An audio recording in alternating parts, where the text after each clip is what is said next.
today really being like a Tuesday for our players and for our staff. That speeds things up. But I want to encourage fans to support the Season of Giving collection drive that the Athletic Association is doing.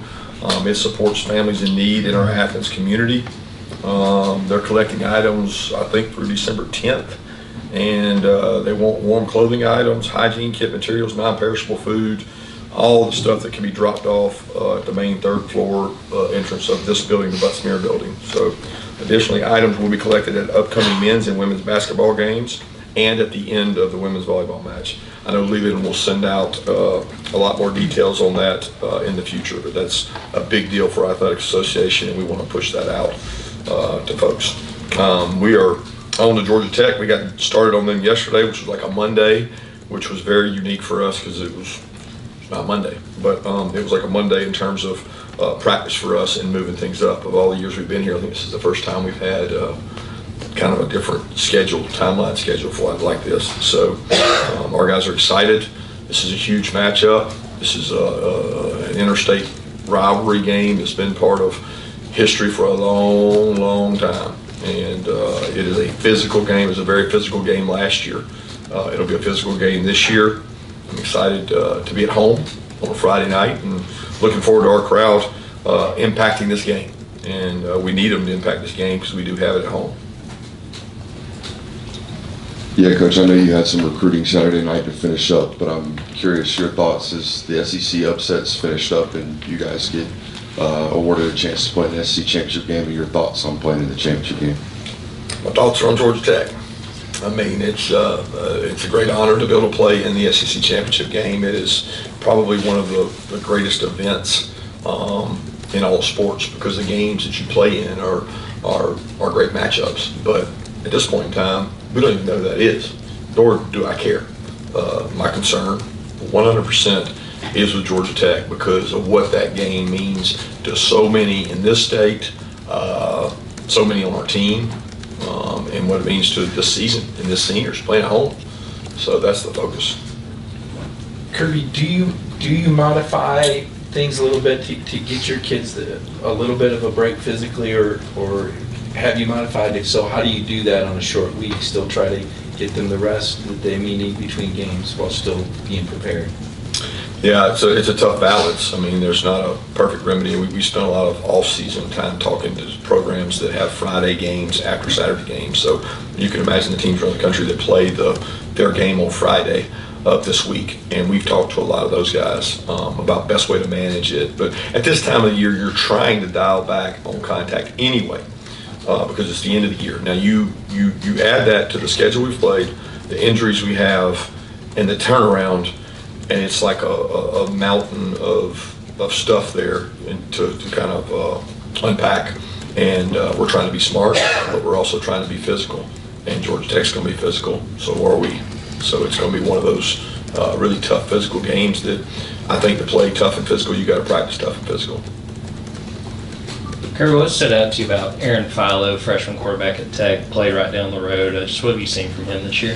Great poise, confidence. I mean, he broke the Georgia high school passing record, most ever passing yards. There's a lot of really good quarterbacks who he surpassed to get that record.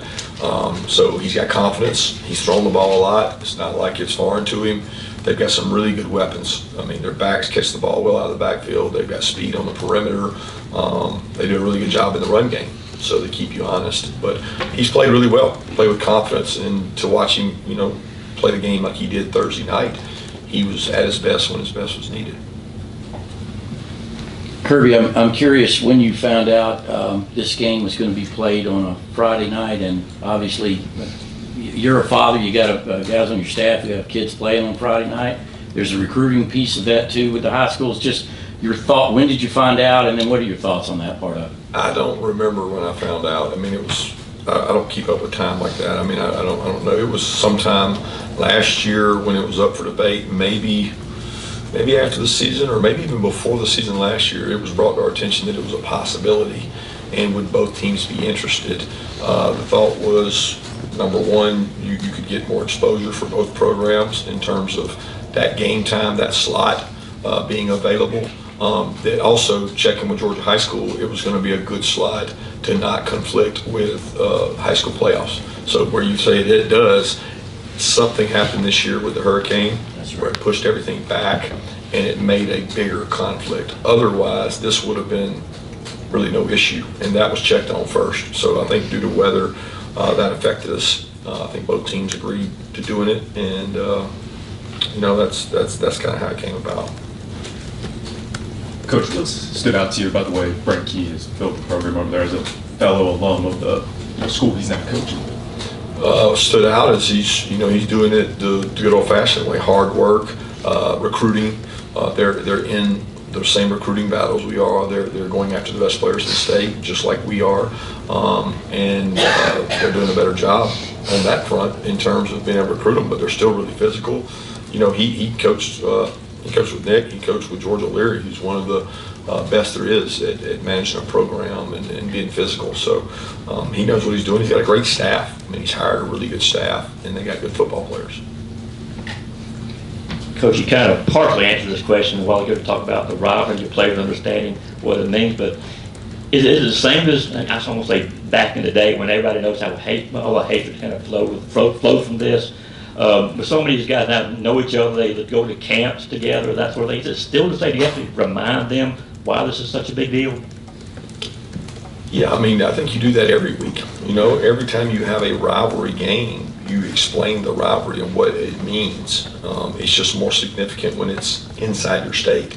Like we have a lot of rivals at Georgia because of the geographic nature of our state. We touch all these other states that are all SEC states. So you end up playing a lot of SEC opponents that are, contiguous with us. So when you go to Georgia Tech, they're in our state.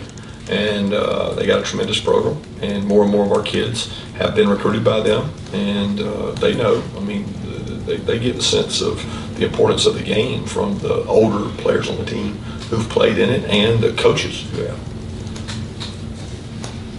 Kirby, what's important for your defensive guys with the way Georgia Tech rotates their quarterbacks? Well, regardless of the quarterback, the importance is to strike, play physical, understand what you're getting yourself into in terms of what kind of game this is going to be. So before you even know who the quarterback is, you're going to know what kind of game it's going to be. And it's going to be physical, it's going to be tough, and you got to play good football, you got to swarm. Like good defensive football, you got to swarm and tackle well. So it's all about us and not just about the quarterback. But that will be a key ingredient. That they know that too, So Philo can run. He ran the other night, and they ran design runs with him. He can do those things. And King is a really good player that got after us last year. So we know what they're capable of. And Buster was here, so both staffs know a lot about each other. Hey, Kirby, what has your attention with that Tech defense, especially with the way they played against Miami, not slowing down, but I guess maybe limiting one of the most explosive offenses in the country? Yeah. They're really good. They're talented. They've upgraded in terms of through the portal and the way they play. The defensive staff's doing a tremendous job. They play really hard, play physical, pressure. They do a great job with their disguise packages. They've got a really good defense. They're playing well. Yeah, Kirby, any update on Christian Miller coming out of Saturday? Yes, he's banged up. Didn't do much yesterday. Don't know what he'll be able to do today. Still trying to kind of assess because we didn't, like on Monday, I didn't get to see much yesterday. We weren't in pads, so we'll find out more as the week goes. Yeah, similar note, Dylan Bell and Anthony Evans, what is their status for the Saturday's game? Yeah, they're both did some stuff yesterday, went out and worked out. I think both of them are going to be, good to go and be able to help us. But we'll see, because I'll know a lot more after today's practice.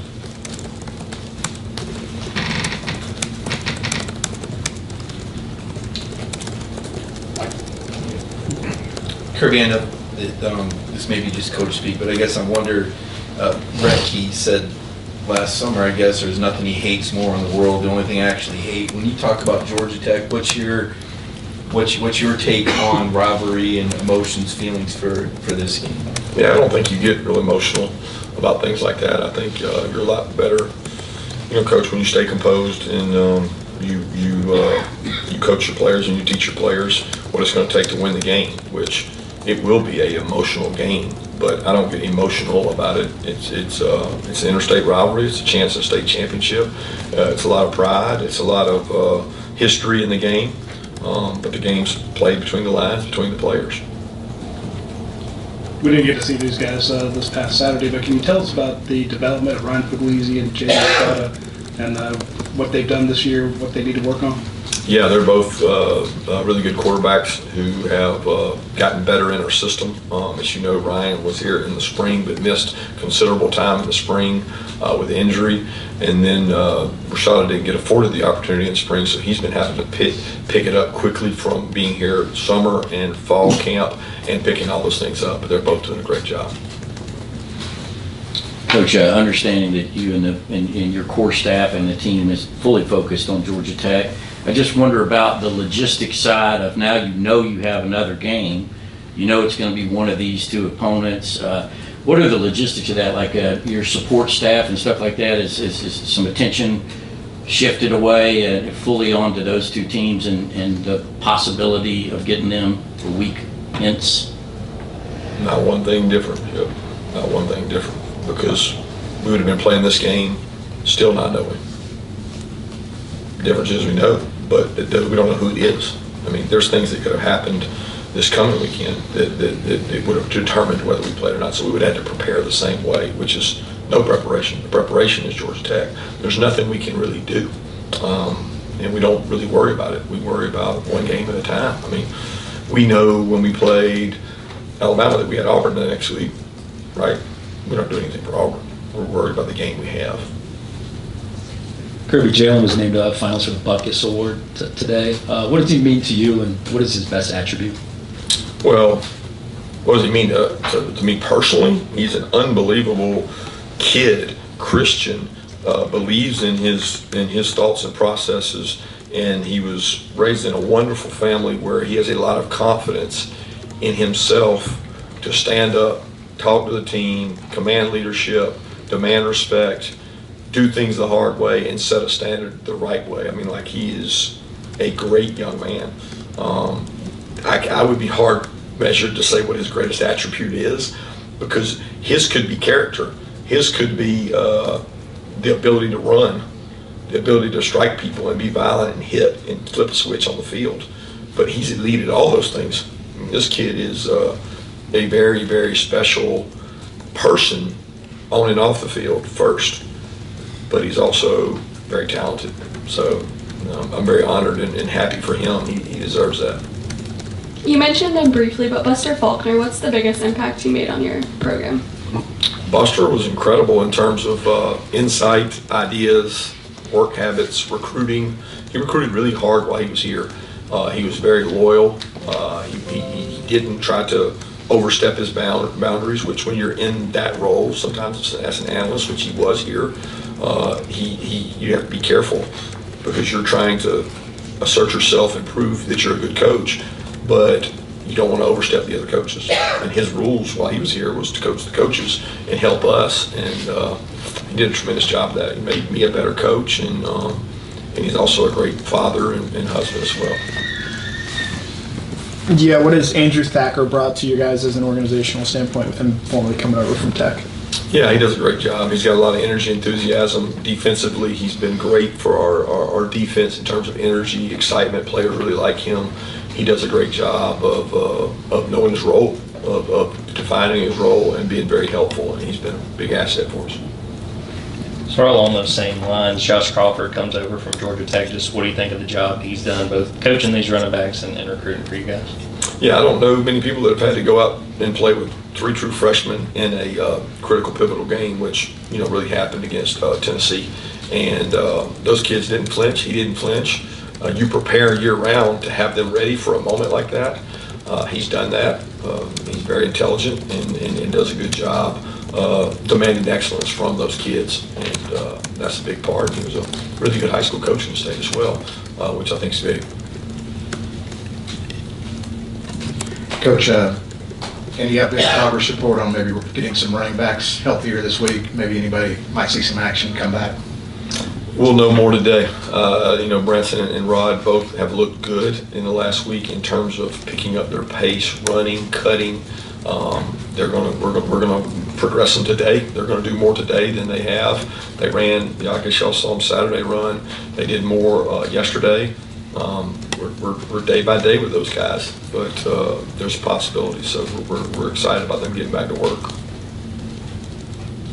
Kirby, I think you used the word fluke after the game the other day about the shot play downfield against you guys. Is there anything in particular with the DBs that you guys as a staff focus on to try to curtail that kind of thing? Yeah, reps. I mean, reps and reps. The Tennessee week, we probably had a broken record for volume of plays down the field. Playing the ball, what we call in and out of phase. And there's a lot of those that are one-on-one, and they're not a fluke. You get beat. But when you have two guys there, that's when it just looks that much worse. It's like playing the ball. That's been a huge emphasis for us this year, is playing the ball in the air and being able to, you get beat sometimes, and you got to have confidence when you're back to the ball. But then there's times where your back's not to the ball, and you got to locate it and find it, or you're a safety breaking over the top, and you got to make a hit or tackle, and you got to target the right area, and you got to aim for the right spots, and you got to tackle people so that what happened the other day doesn't happen. Got time for one more question? Kirby, there's a stat floating around out there, 7 SEC teams in the top 25, 13 and 12 in true SEC road games. Is that night games? Is that portal? Or what do you attribute that 13 and 12 record to for the 7 SEC teams in the top 25? I don't know what to attribute to. First question I would ask is, what was the record last year on the road for ranked teams? Because I don't think it's changed. It's hard. It's hard to play on the road in the SEC. Now, maybe more of them are happening at night because of the television contract. I don't know that. I don't really know that. I don't know those stats. It's not any harder this year than it was last year. It's just hard. And so maybe it's showing up more. All right, thanks, Coach.